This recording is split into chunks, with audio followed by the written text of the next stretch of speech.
Welcome to the second issue of this year's Small Talk Big Issues. It's our great pleasure to have with us Sylvain Hansen. After several years of consulting in healthcare, moved into Walgreens Boots Alliance, and last year joined the leading European online pharmacy, Zurosa, to help drive the development of its e-health ecosystem. And we'll be talking today about the e-health ecosystem and the digital component really of patient support. For those of you who may not know Zurosa, it is a pioneer in e-pharmacy.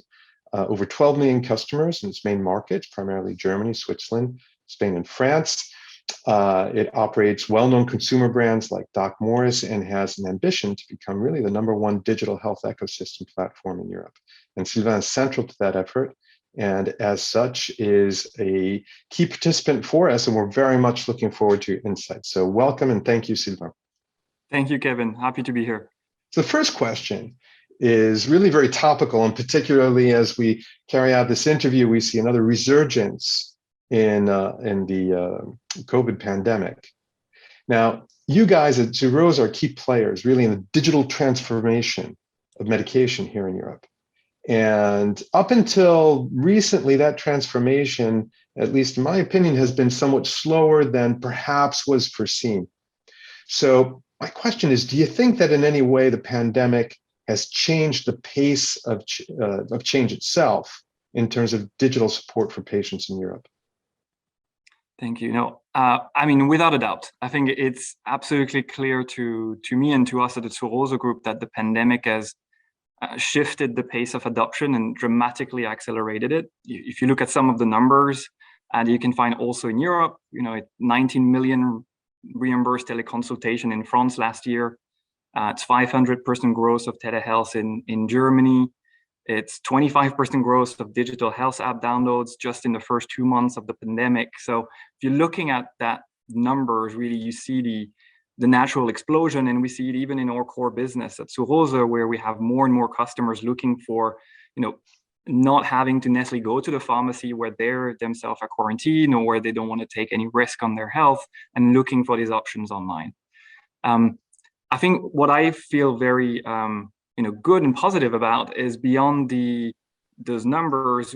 I do believe, and we see the data more in the US on this, which is always a few years ahead of Europe, in like this creating real new habits in the population. I think what we've seen in digital health is the hardest thing is always to get people to do it the first time, whether it's people or doctors, because it's just very new. It's not how we used to interact in healthcare. But if you do it once, you quickly realize that you can get quality care online, that some apps are really useful, and it can create long-lasting habits. And if you look at the data in between the waves in the United States for telehealth, it always goes down, of course, because there are things you cannot do online, but the level to which it goes down to is multiple higher than where we were before the pandemic. So I think there's really a lot of good signs that this is a transformation and not like an epiphenomenon that is just due to quarantines and the pandemic. I think what makes me hopeful in a way as well is the reactions of the legislators, of the regulators in Europe. There's always been a very cautious approach to allow for digital health. And now we see, well, the level of quarantine, the pandemic is forcing everybody to change. So, it dramatically increased the speed of adoption of the e-prescription reform in Germany. Now we're going live next year. And that was a huge transformation in the plans for a long time. And the pandemic just, shifted it to an extra gear. We saw Switzerland just a few weeks ago published a report recommending more digitalization in healthcare, and notably like mail order of OTC, which is still forbidden in Switzerland. And the pandemic is, moving regulators to say, well, we have to do something. We have to change that. So I think that's another good sign of the transformation that digital will allow. I think the only other side of the coin, maybe I would mention, is as an industry, I think we have to use this as an opportunity to not just say, hey, let's go digital and recreate in the digital world the same problems and issues that we see in the physical world. Like, we should use this opportunity and momentum, to start from scratch and create a better healthcare experience. Coming back to your question, I think there's no going back. And in a way, at least there's a good thing coming out of the situation. which is exciting. Of course, I agree with you. But I find it really interesting that you're saying, instead of just saying, okay, let's do what we did before in a digital context, what I hear from you is let's rethink what we do in a digital context. Absolutely. Very interesting. And you mentioned something else that leads directly into my next question. You said, okay, once somebody does it, you start down that road, right, to have it become a habit. So once you get them to do it once. So my next question is, how do you get them to do it once? And particularly with, with digital support programs, any patient support program. One of the first hurdles that we've seen in our 10 years of existence at Observia, that we've seen in other programs, is getting people to sign on to it, getting people to take the plunge and say, I'm going to use this app, or I'm going to use this online service, or I'm going to use the support system. Do you guys, from a digital perspective, have any tricks up your sleeve or any advice to give in terms of how to increase that enrollment rate? Absolutely. I mean, I couldn't agree more. I mean, I've been now working on digital health for almost 10 years, and it's always been the same issue. And, without being provocative, but there was a really interesting study this year in the US that there was about $5 billion invested yearly, $5 billion invested yearly by the pharma industry in patient support program, and only 3% of the patient population targeted ever used them. And these solutions are really good. That's not the problem. It's about connecting. And I think one of the main hurdle is the approach we've been having to digital health has been also using traditional ways, like we're doing anything else in healthcare, is trying to leverage the doctors or the other healthcare professionals. And of course, they're absolutely competent to do that, but we factually know that most of them just don't have the time. We don't have enough doctors. That's unfortunately a fact that is not going to go away for several years. And the time of consultation has been only going down in most European countries, if you look at the statistics. And we cannot just expect them then to do another thing and take 3 additional minutes to talk to someone about the use of an app, how to download it. It's just not possible to think that way. And so I think this is kind of at the core of the strategy of the Zurosa group is, okay, how do we still get people to those solutions and connect them with the solution if we cannot really leverage the actual healthcare professionals out there? And I think the first thing we're trying to do, and we're testing, and we've been testing in Germany this year, let's go where people are, engage them where they are. They're not in your pharmaceutical company website. They're not on a patient association website most of the time. They are on Facebook, they are in Instagram, they are on Google, and that's where we need to engage them. And so if you look at what we've been doing with our a great partner, Novo Nordisk, with whom we've been working now for the past 12 months on obesity, we have done a large awareness campaign in Germany, and it's entirely on social media, or close to being entirely on social media, because that's where people are and that's where they can be grabbed. The other thing I think we're doing is we need to think about this as a consumer. Like, we're talking to people, we're not talking to a healthcare professional. That means we need to adopt the language, the codes, the visuals that appeal to people as they see the rest of their life. So it's the same thing we did again on obesity. We talk to people living with this condition. We're in depth and we try to understand how they describe their condition, what are they struggling with, what are they looking for from healthcare professionals, and use that words back to a broader population, and use them in our visuals, and to really show people like you living that condition, to make it closer to the consumer world. The additional trick, though, is we need a brand. Right?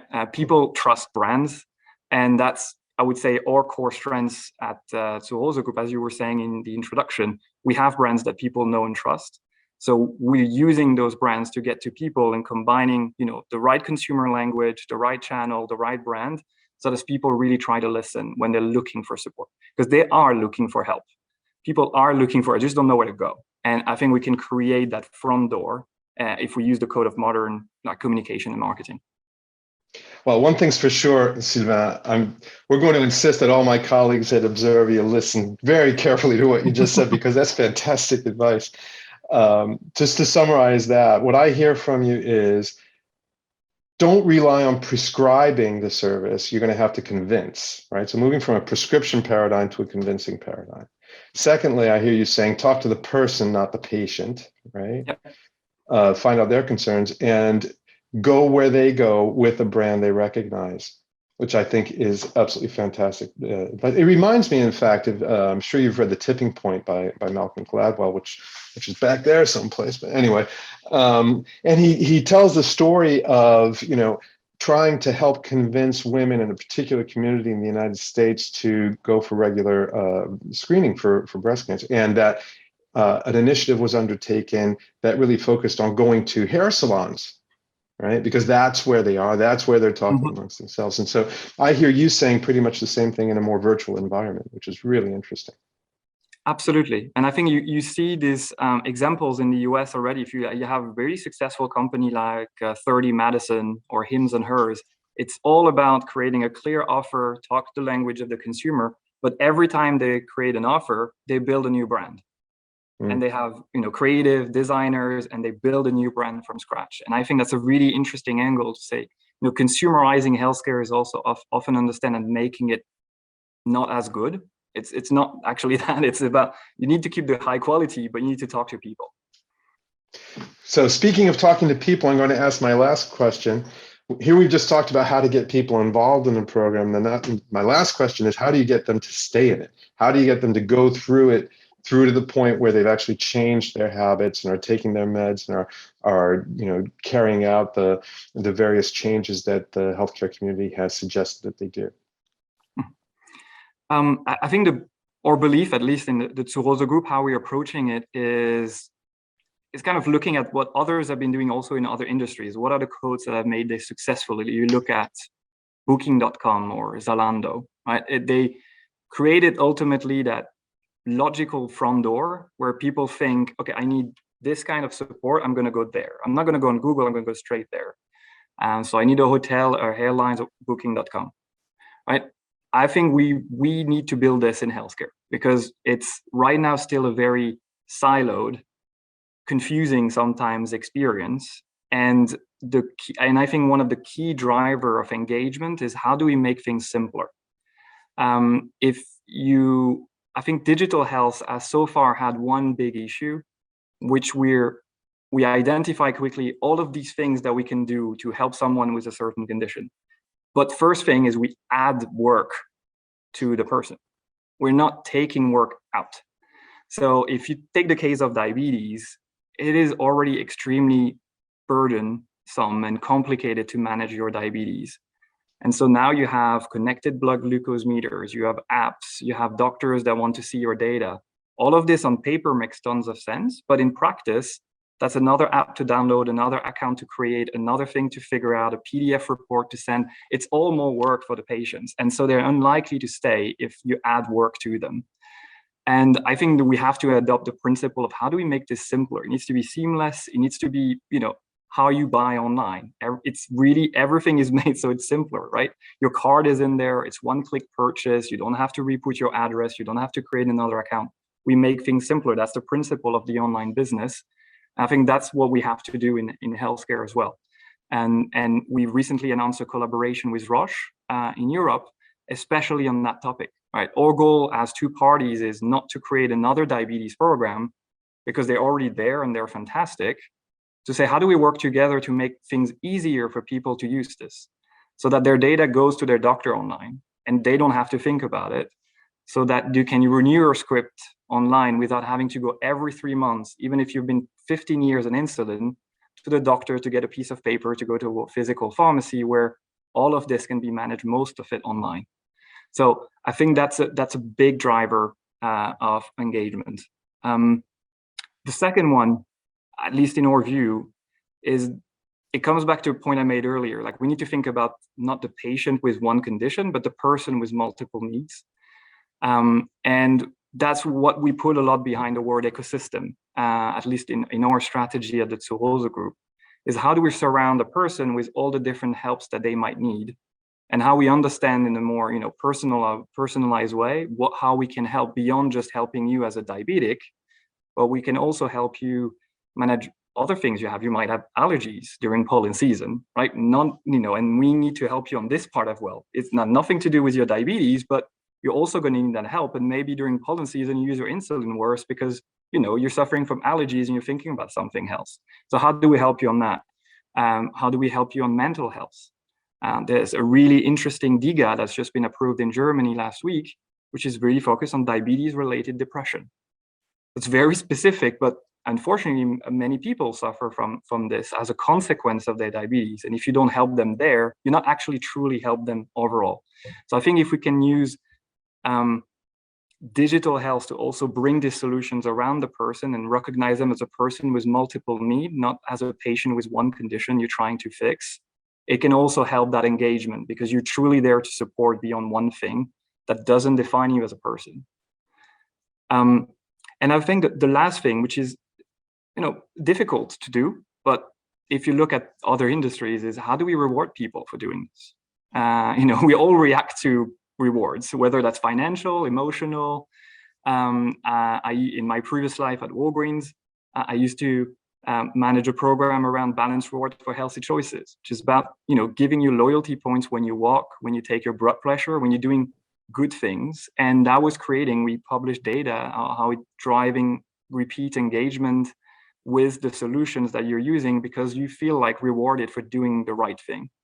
And it doesn't necessarily have to be monetary, but I think we have to also think about those solutions and package them around the person so that they feel incentivized to take care of their health.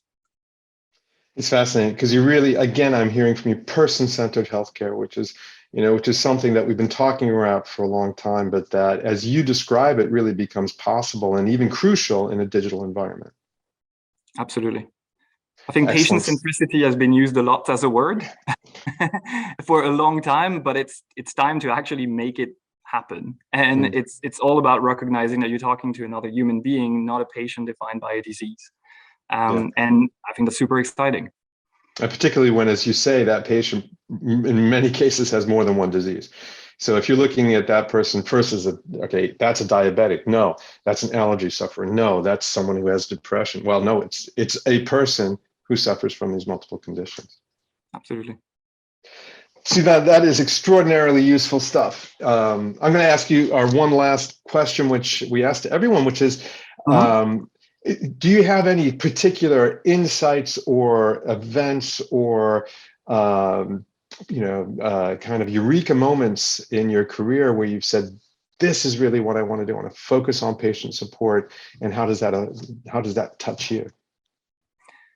Yeah, I think it's probably more of a personal story, as probably many people in healthcare have gone through, and why they're in healthcare because they faced a negative situation. And in my life, I had had to have people in my family suffering from cancer or suffering from Alzheimer, which are long impacting, difficult conditions to manage. And I think what I realized then, because I'm lucky enough to not have faced them in my life personally, but you realize that the interactions you have with healthcare professionals are fantastic, and they're doing a fantastic job helping you and trying to really help you get back to health or managing the end of your life in those conditions. But that's just maybe 2 or 3% of your time. The rest is alone at home or in a hospital or in a care home, where it's mostly going to be yourself or your carers or your family around you. And you realize that this is really difficult. There's actually a lot of bureaucracy in healthcare. It's complicated. You don't know where to look. You don't know where to look for help. So you end up Googling, which is the worst thing you can do because you find everything in the worst. And there's not really a system in place to help you outside of those great interaction with your professionals. And I think that's what motivated me to say, I want to, work on this huge bridge between every interaction you have with a healthcare professional so that we can help people live better with their condition, focus more on their life than they can focus on their disease, but also help everybody around them, because a disease impacts you and impacts sometimes a lot of the people around you. And I think if that's what makes me want to wake up in the morning. If I can make a contribution to this, I know from my experience that it can help a lot of people. And I think that's fundamentally why I'm in healthcare and why I believe in digital. I think you're making an excellent contribution. And what you guys in general are doing is really exciting and very innovative. And what you personally are bringing to this is clearly insightful, given the insights you've given us today. So thank you very much, Sivan. That was some very, very interesting ideas from you. You're welcome. Thank you very much for having today. Really happy to be part of this program. Great, thanks.